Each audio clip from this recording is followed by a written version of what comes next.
డబ్బా నా ఆదాయం. ఇందులో ప్రతి రూపాయి పడంగానే మొదటి తారీఖు నుంచి 10 తారీఖు లోపల ఈ అప్పులు ఇచ్చిన బ్యాంకులు రిజర్వ్ బ్యాంకు నుంచి అటే తీసుకొని పోతారు. 6,500 అటు పోయినాయి. మీరు మా బంధువులు ఆత్మబంధువులు కాబట్టి 6,500 కోట్లు మీ ఉద్యోగస్తులకు ఇస్తున్నా. 13,000 కోట్ల రూపాయలు అయిపోయినాయి. ఇక నా దగ్గర ఎంత మిగిలిందంటే 5,000 నుంచి 5,500 కోట్లు. ఇక నేను మిమ్మల్ని అడుగుతున్నా, ఈ 5,000 నుంచి 5,500 కోట్లల్లా షాదీ ముబారక్, కళ్యాణ లక్ష్మి, పెన్షను, రైతు రుణమాఫీ, రైతు భరోసా, ఇట్లా 25-30 ప్రభుత్వ సంక్షేమ పథకాలు ఉన్నాయి. ఇవి కాకుండా అర్ధాంతరంగా ఆగిపోయిన కాళేశ్వరం కట్టాలి, కూలిపోయిన శ్రీశైలం లెఫ్ట్ బ్యాంక్ కెనాల్ని కట్టాలి, పాలమూరు రంగారెడ్డి ఎత్తిపోతలు కట్టాలి, రీజనల్ రింగ్ రోడ్కు నిధులు ఇవ్వాలి. ఈ రాష్ట్రంలో ఏం అభివృద్ధి చేయాలన్నా కూడా ఇందులో నుంచే తీయాలి. ఇక నాకున్న వెసులుబాటు 5,000 నుంచి 5,500 కోట్లు. నేను ఇచ్చిన గ్యారంటీలు కానీ అంతకుముందు నుంచి వచ్చిన వారసత్వం కానీ ఇవన్నీ కలిపితే నాకు ఇంకొక 18,000 కోట్లు కావాలి. వాస్తవంగా ఆయన కాంట్రాక్టర్లకు అగ్రిమెంట్లు చేసిండు, ఆయన కమిషన్లు తీసుకొని ఆయన వెళ్ళిపోయిండు.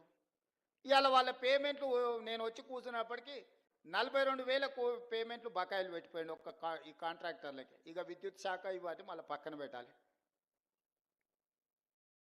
అట్లా నేను మినిమం వెల్ఫేర్ ఉన్న వాటిని ఒక మాదిరిగా నడపాలంటే నాకు 22,000 కోట్లు కావాలి.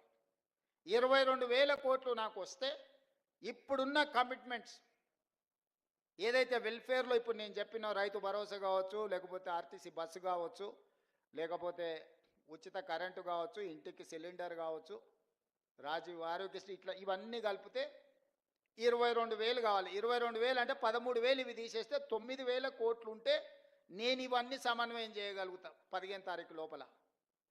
ఇంకొక 8,000 కోట్లు ఉంటే ఈయన కాంట్రాక్టర్లకు పెట్టిపోయిన అప్పులకు బిల్లులు కట్టాలి. ఆ బిల్లులు పక్కన పెట్టినా కూడా 9,000 కావాలి. 9,000కు నాకు 5,500 ఉన్నాయి. అందుకే ఓ నెల ఆశా వర్కర్లకు పెండింగ్ పెడితే, ఓ రోజు అంగన్వాడీ వర్కర్లకు పెండింగ్ పెడితే, ఓ రోజు షాదీ ముబారక్ పెండింగ్ పెడితే, ఓ రోజు కళ్యాణ లక్ష్మి పెండింగ్ పెడితే, అంటే ఓ నెల పాల పైసలు ఇచ్చి ఇంటికి రాయపి, ఓ నెల ఇంటికి రాయి ఇచ్చేసి పిల్లల ఫీజులు బకాయిలు పెట్టి పిల్లల ఫీజులు ఒక నెల కట్టి ఇట్లా రొటేషన్ చేసే పనే జరుగుతుంది. ఇవన్నీ నేను చెప్తా, రాష్ట్రం దివాలా తీసిందని బయటికి చెప్తావా నువ్వు అంటాడు. ఊపర్ శర్వాని అందరు పరిశాని. ఎన్ని రోజులు కప్పిపుచ్చుకోవాలి? క్యాన్సర్ ముదిరిపోతుంటే నేను బాగున్నా, కండలు తిరిగినాయి, నాకు 6 ప్యాక్ ఉందని ఎన్ని రోజులు అబద్ధం చెప్పాలి నేను? మీరు చెప్పండి. ఈ రాష్ట్రానికి ఆర్థికంగా ఆయన గారు క్యాన్సర్ ఇచ్చిపోయిండు. ఆ క్యాన్సర్ నుంచి నేను కోలుకొని దాన్ని ఏదో రకంగా ఆరోగ్యం సాధించి దీన్ని ముందుకు తీసుకెళ్లాలనే ప్రయత్నం చేస్తుంటే నువ్వేం చేయలేదు, నువ్వు దిగిపో అంటాడు. అరే మీరు అందరు 5 ఏళ్ల కోసం కదా ఎక్కించింది, నా పేరు మీదనే మీ దగ్గరకు వచ్చి దండం పెడితే రాహుల్ గాంధీ గారు వచ్చి అరే గీన నేనే మా ఓడి నన్ను చూసి ఓటేరి, నన్ను కూడా చూసి ఓటేరు అని 10 నెలలకే దిగిపో అంటాడేంది? 10 ఏళ్ళు కుర్చీలో కూర్చున్నాయన. ఇప్పుడు మీరు ప్రభుత్వ ఉద్యోగులు, ఇవాళ మీకు నియామక పత్రం ఇస్తున్నాం, వచ్చే సంవత్సరం మీరు రిటైర్ అయిపోయి మీరు దిగిపోతుందంటే మీరు ఊరుకుంటారా మిత్రులారా? మీకు ఒక నిబంధన ప్రకారమే మిమ్మల్ని నియామకం చేపడుతున్నాం కదా. ఇవాళ మీకు నియామక పత్రాలు అందిస్తున్నట్టు ఒక నియమ నిబంధనల ప్రకారమే కదా. మరి ఒక 5 ఏళ్ల కోసం మీరు ఆశీర్వదించి 65 సీట్లు ఇచ్చి సార్ నువ్వు నడుపు, మేము ఉంటాము, ఏంది కష్టం నష్టం వస్తే మేము అండగా పడితే ఓ పూట వెనక ముందైనా కలిసి ఓ అవసరమైతే అందరం కలిసి ఓ పూట ఉపాసం బండి అయినా మంచి చేద్దామని మీరు అందరు సహకరిస్తుంటే వాళ్ళ బాధ ఏంది, వాళ్ళ దుఃఖం ఏంది? ఎప్పుడైనా చూసిర్రా వాళ్ళ అసహనం, వాళ్ళ కోపం? ఏం గుంజుకున్నా వాళ్ళది? నేను ఏం ఫామ్ హౌస్ గుంజుకున్నానా? ఈ కుర్చీ కూడా మీరు గుంజుకొని నాకు ఇచ్చారు, నేనేం గుంజుకోలేదే. మీరు అందరు కలిసి ఇక లాభం లేదా, నువ్వు దిగు, ఇక నువ్వు ఉన్నా ఒకటే లేకున్నా ఒకటే, పోతెంత ఉంతెంత అని చెప్పి దించి మీరు అప్పచెప్తారు. నేను పని చేయనియాలి కదా, నన్ను పని చేయనిస్తేనే కదా ఇవాళ వీడికి వచ్చి మీ ముందు నిలబడి మీ నియామక పత్రాలు ఇవ్వగలిగిన కదా. ఆయన 12 ఏళ్లలో చేసినట్టే నేనెందుకు చేయడానికి అవకాశం వస్తుండే? ఆయన పాలమూరు రంగారెడ్డి ఎత్తిపోతలు పూర్తి చేసి ఇవాళ నేను కొట్లాడాల్సిన అవసరం ఎందుకుంది? ఎస్ఎల్బిసి 2005-6లో మొదలుపెట్టింది, 2026 వచ్చిన పూర్తి చేయనందుకే కదా నేను మనం మొదలు పెడితే ప్రమాదం జరిగి 8 మంది ప్రాణాలు కోల్పోయినరు. భీమా, నెట్టంపాడు, కోయిల్సాగర్ ఏదైనా ఆనాడు మేము కట్టిన శ్రీశైలం, నాగార్జున సాగర్, శ్రీరామ్ సాగర్ ఏ ప్రాజెక్ట్ అయినా చూడండి, 60 ఏళ్ళు 70 ఏళ్ళ నుంచి నిటారుగా నిలబడి ఎన్నో తుఫాన్లకు ఎన్నో భూకంపాలకు తట్టుకొని నిలబడ్డ ప్రాజెక్టులు మేము కడితే, ఆయన గారు 1,00,000 కోట్లు పెట్టి కాళేశ్వరం కడితే కట్టుడు కూలుడు 2 అయిపోయినాయి. పనిమంతుడు పందిరేస్తానంట, కుక్కతో ఒక తలిగి కూలిపోయిందంట.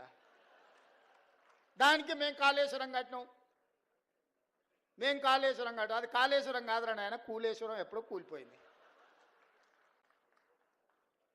ఆయన ఏ మాత్రం సిగ్గుపడకుండా అబద్ధాలు, మొత్తం ఫ్యామిలీ ఫ్యామిలీ ఫ్యామిలీ ప్యాకేజ్లో అబద్ధాలు మాట్లాడతారు. ఒక్కడనే ఏమన్నా చక్కగా మాట్లాడతాడు అంటే మీరు చూడుర్రి. సరే, ఇవన్నీ నేను చూసుకుంటా, పిల్లల భవిష్యత్తు మీరు చూసుకోరు. నా కోరిక ఒక్కటే, రేపటి నాయకత్వాన్ని ఇవ్వాల్సింది మీరే. ఆనాడు మాకు చదువులు చెప్పిన సార్లు మాకు చదువు నేర్పిండ్రు కాబట్టి ఈరోజు ఈ రాష్ట్రానికి మేము నాయకత్వాన్ని ఇవ్వగలిగినాం. మేము ప్రభుత్వ పాఠశాలల్లో చదువుకొని వచ్చినాం, గ్రామీణ ప్రాంతం నుంచి వచ్చినాం, పల్లెటూరు నుంచి వచ్చిన వాళ్ళు. మేమేం ఆకాశం నుంచి ఓడిపడలే, అమెరికాలో చదువుకోలే, ఇక్కడనే చదువుకున్నాం, ఇక్కడ గవర్నమెంట్ స్కూళ్ళనే చదువుకున్నాం. కానీ ఈరోజు ఓ బాధ్యత నెరవేరుస్తున్నాం, దీంట్లో ముందుకు వెళ్తాం.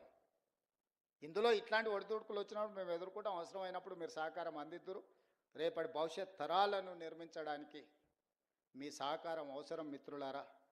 కొన్నిసార్లు ఏదైనా అటు ఇటు పూట వెనక ముందు ఆలస్యమని, ఇది మన కుటుంబము. మన కుటుంబంలో నెల జీతం సరిపోనప్పుడు మనం ఎట్లయితే సమన్వయం చేసుకొని, ఓసారి ఇంటికి రాయి 4 రోజులు, ఓసారి పాల పైసలు, ఓసారి పిల్లల ఫీజులు, ఓసారి ఆ దవాఖాన ఖర్చులు, ఓసారి పండుగ కొత్త బట్టలు కొనుక్కోకుండా కూడా పాత వాటినే ఉతికి ఇస్త్రీ చేసుకొని మంచిగా దొడుక్కుంటాం. వీళ్ళు ఎదురుగుండోళ్ళు ఏమన్నా అనుకుంటారేమో. ప్రభుత్వం కూడా గింతే. ఇదేంది లేదు, మీ కుటుంబం నా కుటుంబం ఏందో ఈ ప్రభుత్వం కూడా మందే. అనా పైసతో సహా అన్ని లెక్కలు మీ ముందర పెడతా. మీరే ఒక కమిటీ వేసుకోండి, రాన్రి, కూర్చొని అన్నీ మీకు అప్పచెప్తే ఏది వంచుతారో మీరు సిట్టి రాసిస్తే ఆ సిట్టి ప్రకారం రాబోయే 12 నెలలు మొత్తం అట్నీ చేస్తా. ఒక్క రూపాయి కూడా దాచిపెట్టను, ఒక్క రూపాయి కూడా నేను అబద్ధం చెప్పను. అబద్ధాలతోని తాతల ముత్తాతల పేర్ల మీద ఎవరి పిల్లలో చచ్చిపోతే ఇంత దూరం నేను రాలే. కష్టాన్ని నమ్ముకొని వచ్చినా, ఉన్నది ఉన్నట్టు చెప్పి ఇంత దూరం వచ్చినా.